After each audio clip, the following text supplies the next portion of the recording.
A lot of people that don't know how to use these two-letter words, no, no. A lot of people don't know how to say no when something is not convenient for them or when they're not comfortable with something. The reason is because they want to be seen as good people, they want to be seen as nice people, they want to be in the good books of people. And so they say yes when they're supposed to say no. So let's take for instance, if you're tired, very tired, and you need to rest, and then your friend or anybody comes to tell you, please come and follow me to so and so place. It's not like it's a life and death situation. It's something the person can do on their own or ask for a request from somebody else. But because of the kind of person you are, you know your body needs to rest.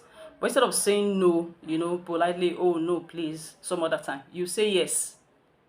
And as you have said yes to that person, automatically you have said no to yourself. You have said no to the rest. You have said no to yourself. And sometimes these people, when they, after saying yes, they begin to grumble. And they can't grumble in front of the person. The reason is because they want to be seen as nice, the nice one, the good person. These kind of people are called people pleasers. What they do is that they want to be in the good books of everyone. They don't want to offend anybody. And so even if something is to their own detriment, they would say yes instead of saying no. And so this kind of people, the root cause of this people pleaser syndrome is flowing from or coming from limiting beliefs. It is people that suffer from limiting beliefs that are people pleasers. So one of the characteristics of limiting beliefs is that you are always waiting for people's approval.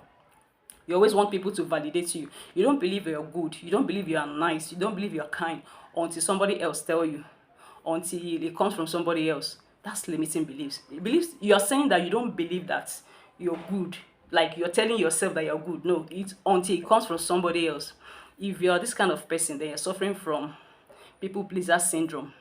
And this kind of limiting belief will not take you far. The reason is because there are certain heights you get to in life that you have to make certain decisions without looking at anybody's face, as long as it is in line with what you believe. And so if you don't know how to make certain decisions and be firm on it, say yes when you're supposed to say yes, and you say no when you're supposed to say no, then when you get to certain heights, maybe by grace, you will somehow not be able to stay there, because you must be able to make certain decisions and stay on it without looking at anybody's face, whether it will favor some people or not, whether some people will get angry or not, as long as it's in line with your values. So if you're this kind of, if you know from what I've shared, you are seeing traces in yourself, then just know that you're suffering from what is called people pleaser syndrome, and it is not a good way to live life. Of course, I'm here if you're looking for somebody to help you come out of limiting beliefs. The truth is that you cannot change from a people pleaser to a friend person or a person that keeps to his or her words without looking at whether it will favor somebody or whether somebody will feel angry or not. You cannot come out. It's not something you can do from this morning to tomorrow morning. No, you have to change. It's flowing from the belief, limiting belief.